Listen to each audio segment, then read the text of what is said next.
In this? No ma'am. समझ में आया आपको slice? Yes ma'am. Okay.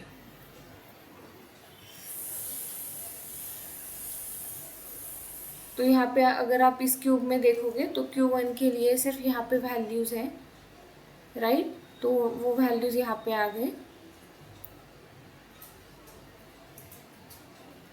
This is called as slice operation. Okay, now next operation is dice operation. Okay, dice क्या करता है? Dice selects a subset of data by applying multiple filters on different dimension. ठीक है, जैसे slice में एक ही dimension के ऊपर फिल्टर लगाया था, वैसे डाइस में हम क्या करेंगे? मल्टीपल फिल्टर्स अप्लाई करेंगे on different dimension, right? So it extracts a subcube from original data cube. Dice क्या करेगा? जो हमारा ओरिजिनल डेटा क्यूब है उसमें से एक सब क्यूब एक्सट्रैक्ट करेगा। जैसे स्लाइस क्या कर रहा था? स्लाइस एक पर्टिकुलर डायमेंशन का डेटा एक्सट्रैक्ट कर रहा था। Just a second.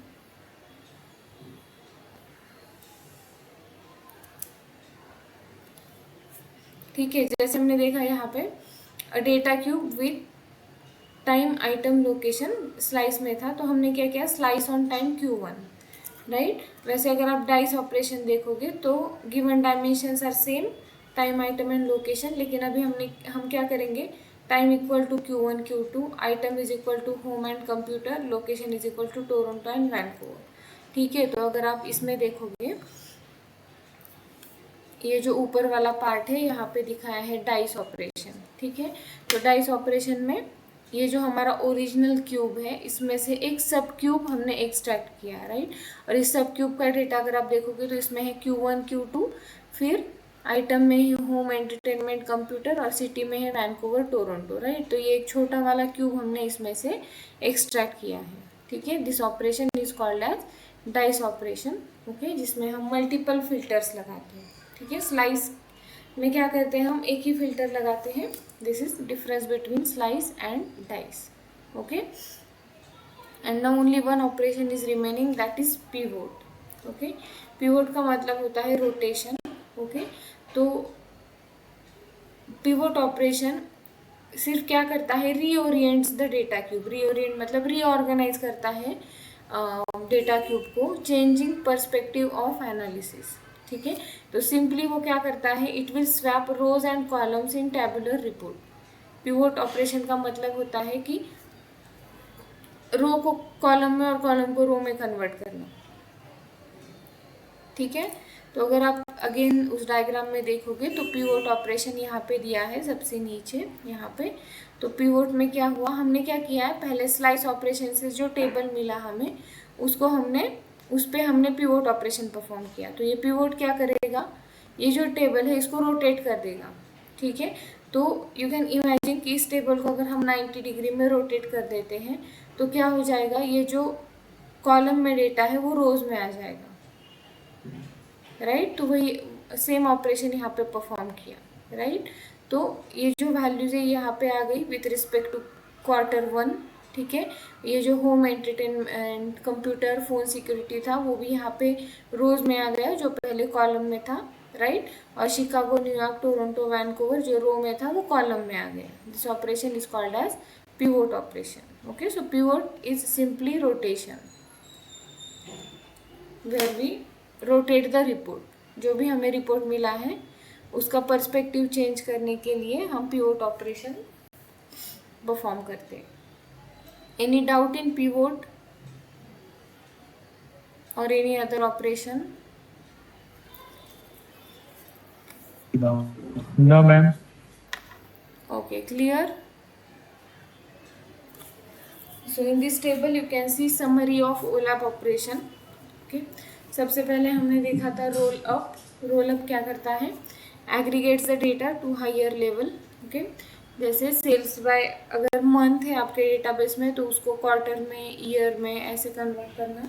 This operation is called as roll up. Okay, then second operation is drill down. Drill down में हम डेटा का जो डिटेल है वो इंक्रीज करते हैं, ठीक है, increase detail in data. Okay, so aggregate, इसमें जो हम डेटा है वो लोअर लेवल में विजुअलाइज करते हैं। जैसे अगर आपके पास ईयर का डेटा है तो see it in quarter, month और day wise is called as drill down. Okay, then next operation is slice. Slice में क्या होता है, we filter data on one dimension, right. जैसे for example sales for only 1 year, या हमने लिखा था sales for only 1 quarter, is called as slice. Then next operation is dice. Dice में भी डेटा फिल्टर होता है, लेकिन वो फिल्टर होता है based on multiple dimension. Okay, so sales for smartphones and laptops in particular year, in particular cities, this is called as dice operation. जहाँ पे more than one filter लगते हैं, the operation is called as dice. Okay, and the last operation is pivot. Pivot simply rotates the data for better analysis. So this switches, example है इसका, switch between sales by product versus sales by year. तो ये जो original data हमारा था sales by product, उसको हमने convert कर दिया सेल्स बाय ईयर में bye rotating the dimension. Okay, so this operation is called as pivot operation. Okay, this is all about OLAP operations. किसी को कुछ डाउट है इसमें?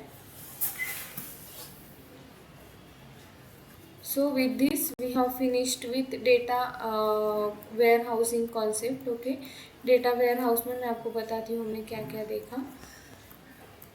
सबसे पहले हमने देखे data warehouse concepts. Okay, so data warehouse concepts में उसके कैरेक्टरिस्टिक थे, उसके कंपोनेंट्स थे, ठीक है। Then we have seen data warehouse architecture, 3 types of architecture, single tier, 2 tier and 3 tier architecture. Okay, उनको डिटेल में देखा हमने। उसके बाद हमने देखा OLAP and OLTP, difference between OLAP and OLTP। Okay, and then we have seen different schemas for multi-dimensional data models, okay, जिसमें हमने 3 schemas देखे, star, Snowflake and fact constellation. Okay, these are the ways how we can organize the data in data warehouse. Okay, और lastly हमने देखा data cube. Okay, what is data cube, what are components of data cube, and then we have seen structure of data cube. और उसके बाद हमने finally देखे अलग अलग operations perform on data cube. Okay, to fetch the data from data cube. I hope किसी को इसमें कुछ डाउट नहीं है। In modules 13 ma'am to 15 Rohan को ज्वाइन कर लीजिए मैम। क्या मैम रोहन भेज रहा है रिक्वेस्ट ज्वाइन करने के लिए। नहीं, कोई नहीं है, किसी का भी पेंडिंग रिक्वेस्ट नहीं दिख रहा है मुझे मीटिंग में।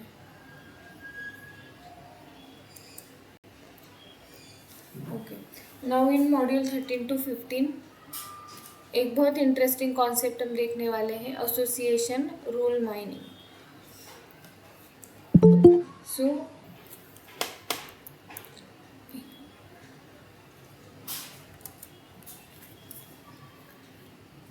सो in this unit first will see association rule mining basics, और उसके बाद हम 2 एल्गोरिदम्स पढ़ेंगे एसोसिएशन माइनिंग के, apriori and FP growth. Okay, so सबसे पहले हम समझते हैं कि what is association rule mining.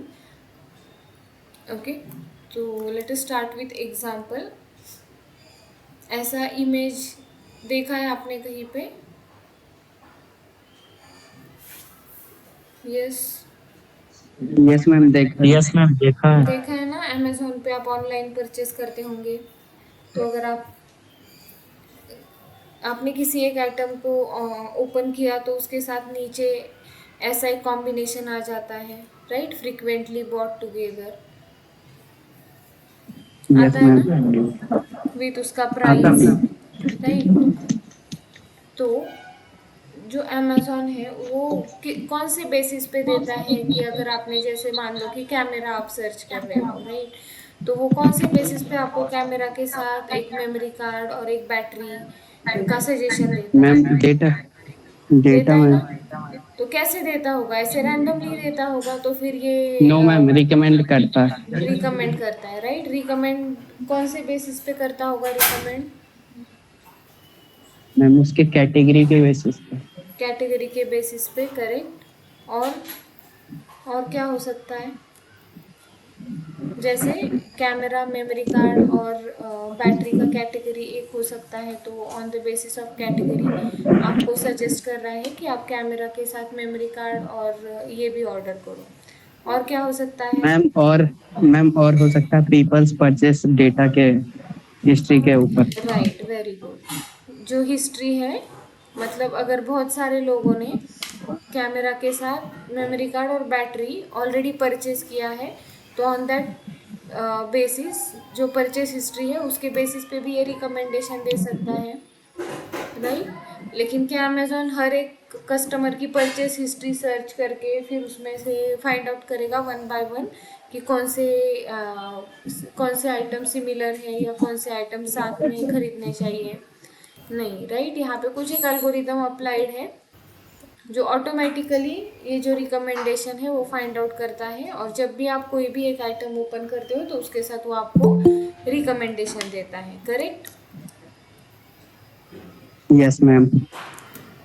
तो ये जो एल्गोरिदम है, इस एल्गोरिदम के कैटेगरी को हम बोलते हैं एसोसिएशन रूल माइनिंग, ठीक है। जो आपको सजेशंस देता है, रिकमेंडेशंस देता है, या आपको ये फ्रिक्वेंटली बॉट टुगेदर वाला जो सेट ऑफ आइटम से ये देता है, this is the algorithm which is applied is called, मतलब वो जो एल्गोरिदम का कैटेगरी है that is called as association rule mining, okay.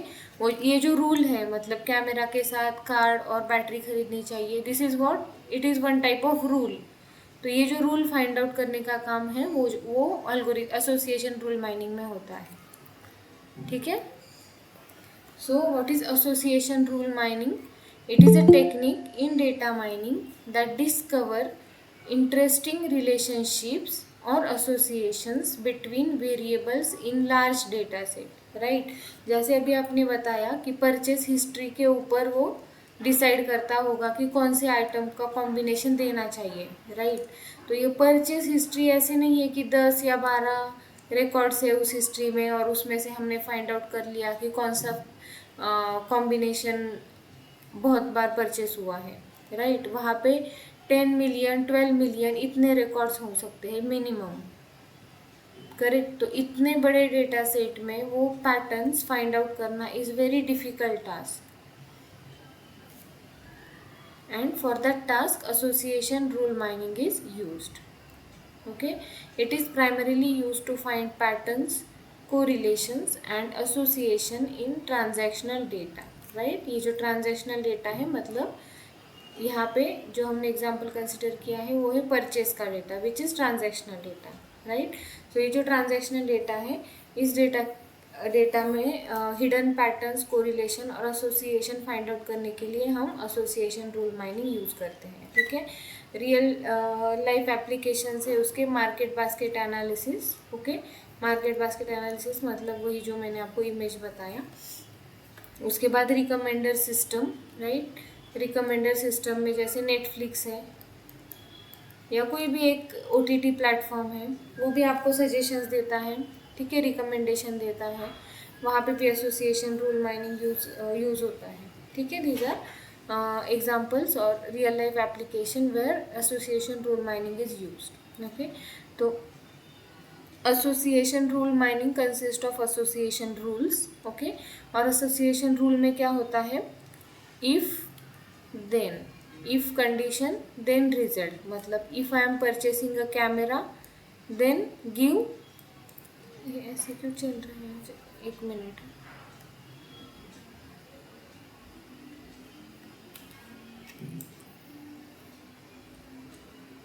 अगर मैं कैमरा परचेस कर रही हूँ तो कैमरा के साथ मुझे, मतलब if camera then memory card and battery,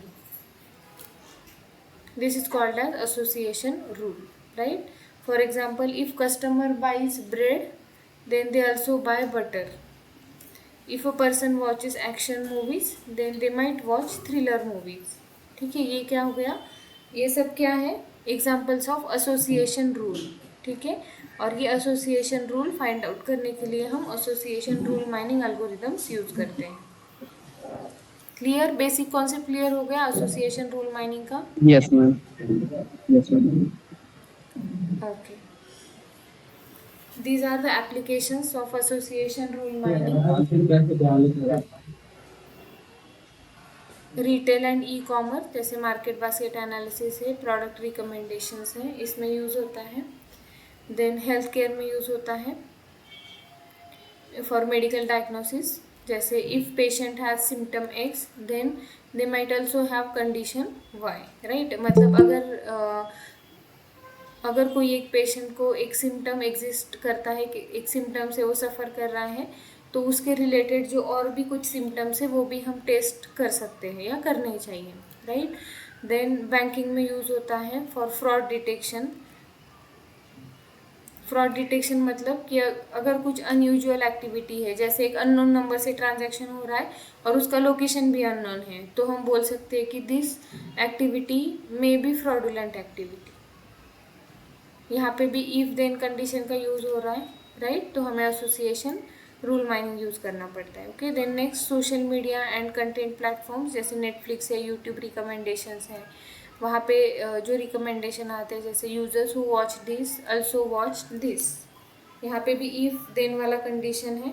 तो ऐसे टाइप के रूल फाइंड आउट करने के लिए again association rule mining use होगा। Okay, these are the applications of association rule mining। okay, now association rule mining find out करने के लिए कुछ बेसिक कॉन्सेप्ट हैं जो एवरी एल्गोरिदम यूज़ करता है। ठीक है, सो फॉर दैट हम एक ट्रांजैक्शनल डेटा कंसिडर करेंगे। तो यहाँ पे एक ट्रांजैक्शन का डेटा है किसी एक ग्रोसरी शॉप का या फिर किसी एक मॉल जैसे डीमार्ट का ही ट्रांजैक्शनल डेटा है, आप समझ लो। ठीक है, तो इसमें हमने 5 ट्रांजैक्शन लिए हैं। हर एक ट्रांजैक्शन में कुछ आइटम्स है, जैसे T1 में मिल्क, ब्रेड, बटर है, T2 में ब्रेड, डायपर, बियर है, ऐसे अलग अलग 5 ट्रांजैक्शंस हमने इस डेटा सेट में लिए हैं। So in this table each row represent a transaction, okay, a customer's purchase, and each transaction has unique ID T1, T2, T3, T4, T5, these are the unique ID for each transaction। okay, the items purchased column list the item bought in that transaction। okay, तो ये जो items purchased वाला column है ये क्या represent करता है, हर एक ट्रांजैक्शन में हमने कौन कौन से आइटम्स परचेज किए हैं। ठीक है, इसके बेसिस पे हमें आगे के कुछ बेसिक कॉन्सेप्ट है वो समझने हैं रिलेटेड टू एसोसिएशन रूल। ठीक है, ओके। सो सबसे पहला कॉन्सेप्ट है item set. Okay, so what is item set? For that first understand the item. Okay, जो बहुत ही स्ट्रेट फॉरवर्ड कॉन्सेप्ट है। An item, ma'am yes, ma'am Madhav और सचिन ज्वाइन होना चाहता हूँ, ज्वाइन नहीं हो पा रहा। कितने लेट ज्वाइन कर रहे हैं ये लोग?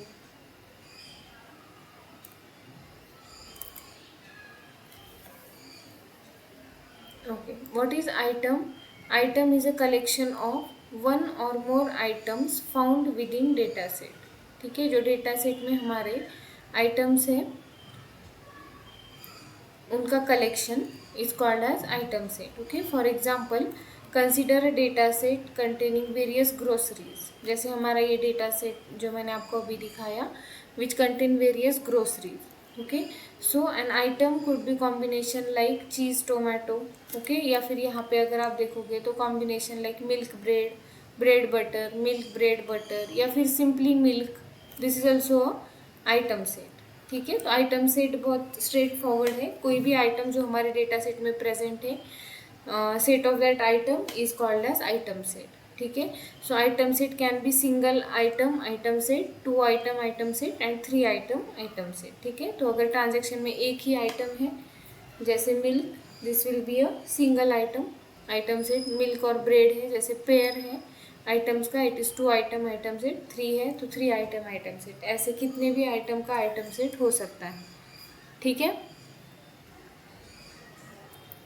Then next concept is association rule.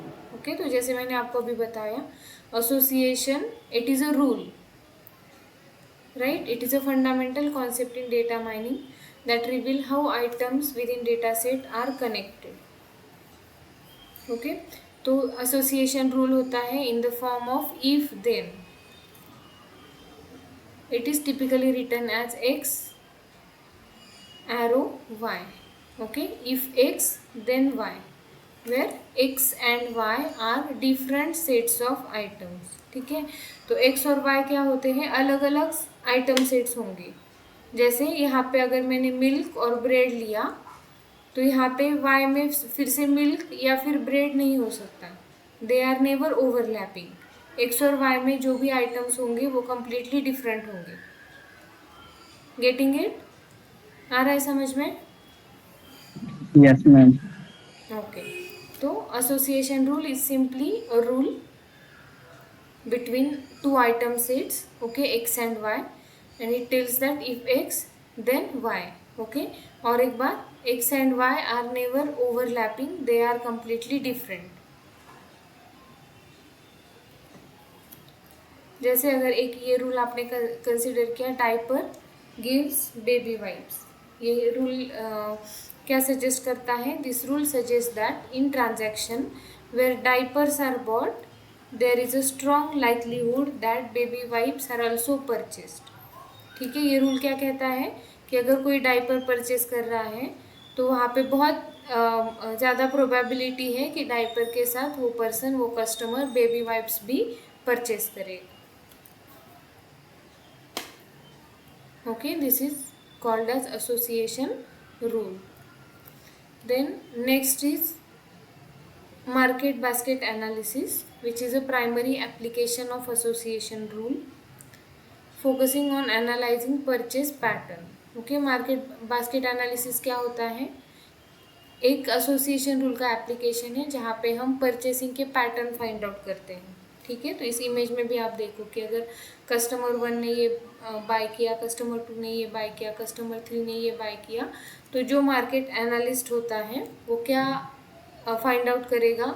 Which items are frequently purchase together by customers. Okay, तो ये जो पैटर्न फाइंड आउट करने का एप्लीकेशन है in market is called as market basket analysis. क्योंकि इसमें हम अलग अलग कस्टमर्स के जो बास्केट्स है, बास्केट्स मतलब उनकी परचेस हिस्ट्री, उनको हम उनका एनालिसिस करके हम फाइंड आउट करते हैं कि कौन कौन से आइटम्स फ्रीक्वेंटली परचेस्ड हैं. ओके, और वो फाइंड आउट करके हमें क्या करना है? It will help market analyst to take some decision. जैसे कि अगर मिल्क और ब्रेड का कॉम्बिनेशन बहुत बार परचेस हुआ है तो क्या करेंगे? वो मिल्क को ब्रेड के साथ में ही रख देंगे या पास में एक ही रैक में रख देंगे. राइट, तो कोई भी मिल्क परचेस करने के लिए आएगा तो वो उसके साथ ब्रेड भी परचेस करेगा. राइट, या फिर अगर ऑनलाइन परचेसिंग हो रहा है तो कोई अगर मिल्क परचेस करने जा रहा है तो उसको वो वैसी लिस्ट देंगे जैसे हमने कैमरा के लिए देखा. राइट, अगर हमने मिल्क ओपन किया तो वो उसके साथ देगा मिल्क प्लस ब्रेड भी आप परचेस कर सकते हो. It will give you suggestions और रिकमेंडेशन. ठीक है, तो ऐसे रिकमेंडेशन देने के लिए मार्केट बास्केट एनालिसिस यूज़ होता है, या फिर उसमें से जो भी हम पैटर्न फाइंड आउट करते हैं उनका यूज़ होता है. ठीक है, now next will see components of association rule. ठीक है, तो कंपोनेंट्स ऑफ एसोसिएशन रूल में हमारे पास 2 पार्ट्स होते हैं. This is one association rule. इस एसोसिएशन रूल के 2 पार्ट्स हैं. Right, if and then. तो ये जो इफ वाला पार्ट है इसको हम कहते हैं एंटीसेंडेंट, और देन वाला जो पार्ट है उसको कहते हैं कॉन्सिक्वेंट. ठीक है, so here bread and milk is antecedent and butter is consequent. Right, तो ये रूल क्या सजेस्ट करता है कि if customer is buying bread and milk, there are chances that he will also purchase butter. Correct? So if bread and milk then butter. So if bread and milk is एंटीसेंडेंट, और ये जो बाद में आता है रिजल्ट है जो, it is called as consequent. Okay, so every association rule has two parts, antecedent and consequent. For example pasta, arrow, sauce. So pasta is antecedent, sauce is consequent. Okay, so what is antecedent? It is first part of the rule, which is a condition. It is set of items found in database that you are examining for pattern. ठीक है, तो हम क्या कर रहे हैं, database में हम सर्च कर रहे हैं कि ब्रेड और मिल्क अगर साथ में कोई परचेस करता है तो उसके साथ कौन सा आइटम फ्रीक्वेंटली परचेस हो रहा है, राइट. तो ब्रेड एंड मिल्क हमारे पास ऑलरेडी है, हम उसके लिए कुछ एसोसिएशन डेटाबेस में ढूंढ रहे हैं, सर्च कर रहे हैं, राइट. हम उसके लिए कुछ तो पैटर्न फाइंड आउट कर रहे हैं. It is called as antecedent. And next is consequent. This is second part of the rule which is inferred from the presence of antecedent. ठीक है, तो मतलब ब्रेड एंड मिल्क प्रेजेंट है इसलिए butter present है, right, that is why it is called as consequent. So which is inferred from presence of antecedent in transaction. In this x arrow y rule, y is consequent. और एक rule होता है association rule के लिए, these sets are disjoint, that means they do not overlap. जैसे मैंने आपको बताया यहाँ पे अगर ब्रेड एंड मिल्क है तो यहाँ पे बटर एंड ब्रेड नहीं हो सकता. अगर हम यहाँ पे बटर एंड ब्रेड लेंगे तो ये सेट्स क्या हो जाएंगे, overlapping. This sets are never overlapping. ठीक है, इसमें कुछ भी एक भी आइटम कॉमन नहीं होना चाहिए. Clear components of association rule? Yes ma'am. Okay, now next topic हम देखेंगे how association rules are evaluated. मतलब कि अगर हमारे आइटम सेट में बहुत सारे आइटम्स हैं, करेक्ट. जैसे अगर आप यहाँ पे देखोगे इंडिविजुअल आइटम कौन कौन से मेरे पास, milk, bread, butter, then diaper, beer, cola, correct. इतने अलग अलग आइटम्स हैं हमारे डेटा सेट में. ओके, इससे अगर हम कॉम्बिनेशन बनाते हैं तो बहुत सारे कॉम्बिनेशंस बनेंगे. जैसे एक इंडिविजुअल मिल्क बन गया, इंडिविजुअल ब्रेड बन गया और बटर बन गया, करेक्ट. फिर milk with bread, milk with butter, milk with diaper, ऐसे बहुत सारे कॉम्बिनेशंस बनेंगे, करेक्ट. Yes ma'am. हाँ, तो ये जो अलग अलग कॉम्बिनेशंस बनेंगे, single item set, 2 item set, 3 item set, ऐसे बहुत सारे आइटम सेट्स बन सकते हैं, करेक्ट. तो इस आइटम सेट में से कौन सा आइटम सेट यूज़ करना चाहिए या कौन सा आइटम सेट इम्पॉर्टेंट है वो फाइंड आउट करने के लिए कुछ फॉर्मूलाज है. So the strength and reliability of an association rule are measured using 3 key metrics. ये जो तीन metrics है, support, confidence and lift. This will give you some value, और उस वैल्यू के बेसिस पे हम डिसाइड कर सकते हैं कि कौन सा रूल इम्पॉर्टेंट है और कौन सा रूल इम्पॉर्टेंट नहीं है, राइट. ऐसे नहीं है कि जितने भी रूल्स हम लेंगे वो सारे इम्पॉर्टेंट होंगे, ऐसे नहीं है, राइट. तो हमें हमारा जो आइटम सेट है उसमें से ऐसे रूल फाइंड आउट करने हैं कि जो इम्पॉर्टेंट रूल है, जिनका कुछ वेटेज है या जिनसे जिस रूल से ऑर्गेनाइजेशन को कुछ बेनिफिट हो सकता है, करेक्ट. तो वो रूल कैसे फाइंड आउट करेंगे, तो जो भी रूल्स हम बनाएंगे उस रूल का हम सपोर्ट, कॉन्फिडेंस और लिफ्ट फाइंड आउट करेंगे. तो इनकी जो भी वैल्यू आएगी उसके बेसिस पे हम डिसाइड कर सकते हैं कि कौन सा रूल इम्पॉर्टेंट है और कौन सा रूल इम्पॉर्टेंट नहीं है. ठीक है, so this every term has formula. तो हम इसको अभी 1 by 1 डिटेल में देखते हैं. Again support, confidence, lift calculate करने के लिए हम सेम डेटा सेट यूज़ करेंगे जो हमारे पास है ट्रांजैक्शन का. ओके, सो सबसे पहले है support. What is support? Support measures how frequently the item appears in the data set. Okay, यहाँ पे अगर आप देखोगे तो सपोर्ट का फॉर्मूला क्या है, frequency of x comma y divided by n. Okay, यहाँ पे x और y क्या है? What is x and y?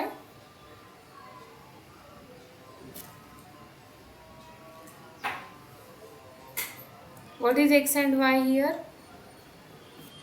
Ma'am Antecedent and consequent, right? मतलब जो भी हमारा एसोसिएशन रूल है उसमें जो x एंड y है, ओके, टुगेदर उनकी फ्रीक्वेंसी. जैसे अगर मेरा एसोसिएशन रूल है मिल्क एरो ब्रेड, तो मैं क्या सर्च करूंगी? मिल्क के साथ ब्रेड मेरे ट्रांजैक्शन में कितनी बार आया है, करेक्ट? और डिवाइडेड बाय क्या है? n मतलब नंबर ऑफ ट्रांजैक्शन. आया समझ में? जो भी यहाँ पे x एंड y दिया है, तो x एंड y क्या है? Frequency of that particular rule. Okay, see, it is proportion of transaction that contain both x and y to all transaction. जितने हमारे पास ट्रांजैक्शन है उस ट्रांजैक्शन के प्रोपोर्शन में x एंड y एक साथ कितनी बार अपीयर हुआ है वो फाइंड आउट करता है सपोर्ट. ओके, सो अगर सपोर्ट की वैल्यू आपकी हाई है, it indicate that items are common in transaction. अगर सपोर्ट की वैल्यू आपकी ज़्यादा आती है तो क्या इंडिकेट करता है कि this is frequent item set. ये जो कॉम्बिनेशन है ये फ्रीक्वेंटली परचेस हुआ है या फ्रीक्वेंटली अपीयर हुआ है डेटा सेट में. ओके, सो अगर हमने ये कंसिडर किया rule bread arrow milk, right, इसमें x क्या है? Bread and milk is y. Okay, तो इसका सपोर्ट कैसे फाइंड आउट करेंगे? सपोर्ट कैसे फाइंड आउट करेंगे? सबसे पहले हम हमारे डेटा सेट में जाके देखेंगे कि milk and bread bread and milk कितनी बार साथ में अपीयर हुआ है. ठीक है, तो अगर आप ये डेटा सेट देखोगे तो how many times milk and bread is there together? कौन कौन सी ट्रांजैक्शन में है? T1 में है, ओके, T2 में है, T2 में नहीं है, राइट, T3 में भी नहीं है, T4 में है यस मैम. और T5 में हाँ है. मैम. ठीक है, T4 में Yes, है और ma'am. T5 में है. तो कितनी बार अपीयर हुआ है in total transaction? 3 times. 3 times. 40 times. 3 times. और हमें क्या करना है? सपोर्ट का क्या फॉर्मूला है? Frequency of x y divided by n. कितने ट्रांजैक्शन है हमारे पास टोटल? 5 ट्रांजैक्शन. ठीक है, सो सपोर्ट कैसे कैलकुलेट होगा? See, first identify transaction containing both bread and milk. तो हमने आइडेंटिफाई किया कि T1 में है, T4 में है और T5 में है. So here 3 out of 5 transaction contain both bread and milk. तो इसका सपोर्ट आ गया 3 डिवाइडेड बाय 5, दैट इज 0.6 और 60%. इसका मतलब क्या है कि जितने भी हमारे पास ट्रांजैक्शन है उसमें 60% ऑफ टाइम ये दोनों ब्रेड और मिल्क अपीयर हुए हैं. ठीक है, तो अभी जो मार्केट एनालिस्ट है, जो बिजनेस एनालिस्ट है, वो डिसाइड करेगा कि 60% वाला सपोर्ट वाले आइटम्स को मुझे रिकमेंड करना है या नहीं करना है. ठीक है, तो उसका जो थ्रेशोल्ड वैल्यू होता है कि मुझे 60% वाले रिकमेंड करने हैं या मुझे 90% के आगे वाले ही रिकमेंड करने हैं, ये डिसीजन किसका होगा? बिजनेस एनालिस्ट का. करेक्ट. लेकिन सपोर्ट क्या देता है? सपोर्ट उसकी वैल्यू देता है. ठीक है, तो जैसे मान लो कि हमारे पास 1 मिलियन ट्रांजैक्शन है, तो 1 मिलियन ट्रांजैक्शन में हम 1 बाय 1 काउंट तो नहीं कर सकते कि ब्रेड और मिल्क कितने बार अपीयर हुआ है. तो हम क्या करेंगे? सपोर्ट का फॉर्मूला लगा के फाइंड आउट करेंगे कि what is support of this association rule. और अगर मेरा थ्रेशोल्ड है 60% और ये अपीयर हुआ है 62%, तो क्या होगा? जब भी कोई कस्टमर ब्रेड खरीदने के लिए जाएगा तो उसको मिल्क का रिकमेंडेशन दिया जाएगा. समझ में आया? लेकिन अगर मेरा थ्रेशोल्ड है 60% और मेरे इस एसोसिएशन रूल का सपोर्ट आया सिर्फ 50%, ठीक है, तो उस केस में ब्रेड के साथ मिल्क का रिकमेंडेशन नहीं दिया जाएगा, क्योंकि मैंने डिसाइड किया है कि जिस जिस एसोसिएशन रूल का सपोर्ट 60% होगा उसके आगे के ही मुझे रिकमेंड करने हैं, ठीक है। तो ये वाला रिकमेंड नहीं होगा, लेकिन अगर वो वैल्यू मेरे थ्रेशोल्ड से ज़्यादा है तो वहाँ पे वो रिकमेंडेशन आ जाएगा। क्लियर? सपोर्ट क्लियर हो गया? Yes ma'am. Yes ma'am. Okay. जैसे सपोर्ट है वैसे ही हमारे पास एक और मेट्रिक है कॉन्फिडेंस। ओके, सो कॉन्फिडेंस भी एक वैल्यू ही देगा आपको। This measures likelihood of finding a consequence in transaction under the condition that this transaction also contain the एंटीसेंडेंट। Okay, तो ये कॉन्फिडेंस जो जैसे हमने देखा, support is giving value based on that association rule, ठीक है। ये क्या देता है कि टोटल ट्रांजैक्शन के प्रोपोर्शन में कितनी बार अपीयर हुआ है। लेकिन कॉन्फिडेंस आपको क्या देगा? कॉन्फिडेंस का फॉर्मूला देखो, frequency of x y divided by frequency of x, ठीक है। तो ये जो एंटीसेंडेंट है, टोटल इसके जितने ट्रांजैक्शन है उसके प्रोपोर्शन में ये एक्स वाई का एक्स वाई हमारे डेटा सेट में कितनी बार अपीयर हुआ है, ठीक है। जैसे सपोर्ट में with respect to total number of transaction दे रहा था, वैसे यहाँ पे with respect to number of transaction containing X ये वैल्यू दे रहा है, ठीक है। तो ये क्या फाइंड आउट करता है? Finding a consequence in transaction under the condition that this transaction also contain the एंटीसेंडेंट। एंटीसेंडेंट मतलब एक्स और कॉन्सिक्वेंस मतलब वाई,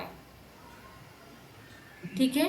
तो ये क्या फाइंड आउट करता है? X and y data set में कितनी बार अपीयर हुए हैं विथ रिस्पेक्ट टू एक्स, ठीक है। For example, a rule like bread and butter.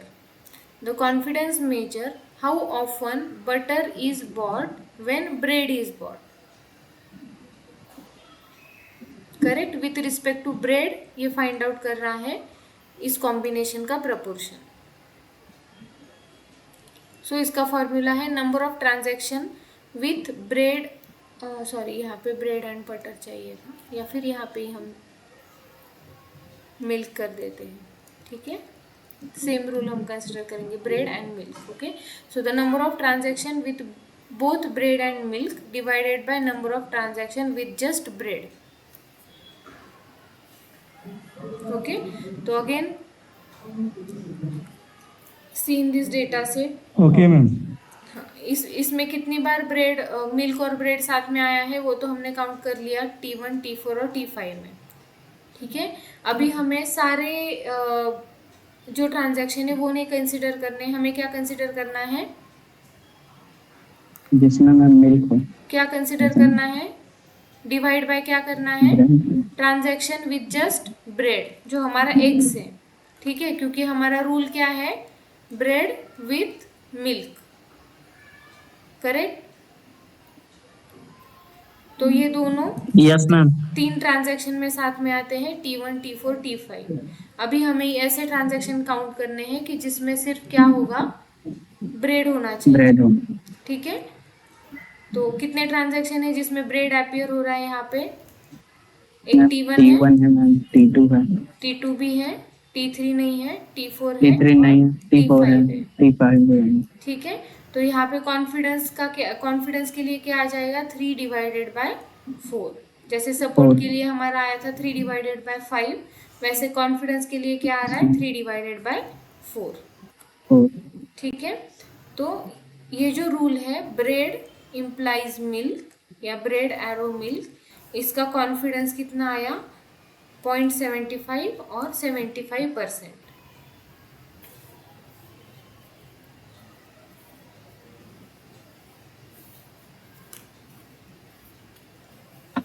Correct. Yes ma'am. तो ये कैलकुलेशन क्या शो करता है? Not only combination of bread and milk is common in this data set, but there is a high likelihood of milk being purchased when bread is bought.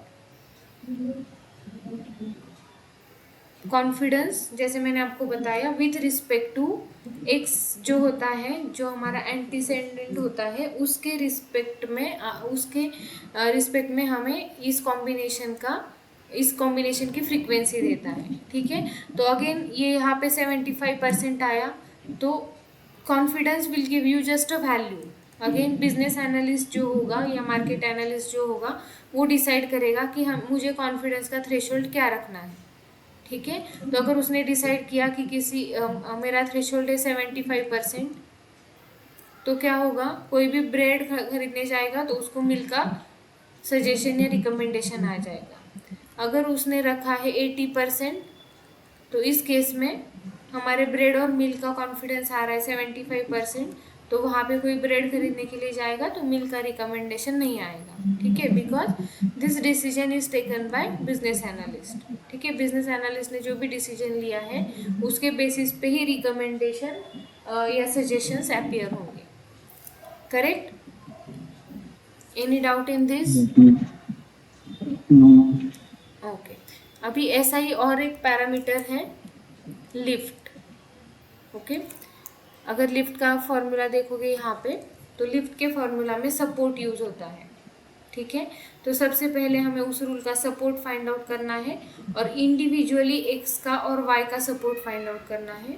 ठीक है, और उसके बाद हम लिफ्ट की वैल्यू कैलकुलेट कर सकते हैं। Okay, so this measure show how much more often the antecedent and consequence of the rule occur together than we would expect if they were statistically independent. यहाँ पे हम क्या मेजर कर रहे हैं कि वो जो हमारा कॉम्बिनेशन है वो हमारे डेटा सेट में कितनी बार अपीयर हुआ है, किसके कंपैरिजन में, किसके रिस्पेक्ट में, कि अगर वो स्टैटिस्टिकली इंडिपेंडेंट होते। ओके, तो बेसिकली लिफ्ट जो है ना, लिफ्ट एक्स एंड वाई के बीच में जो एसोसिएशन है वो फाइंड आउट करता है, एसोसिएशन की वैल्यू फाइंड आउट करता है। ठीक है, तो अगर लिफ्ट की वैल्यू ग्रेटर देन 1 है,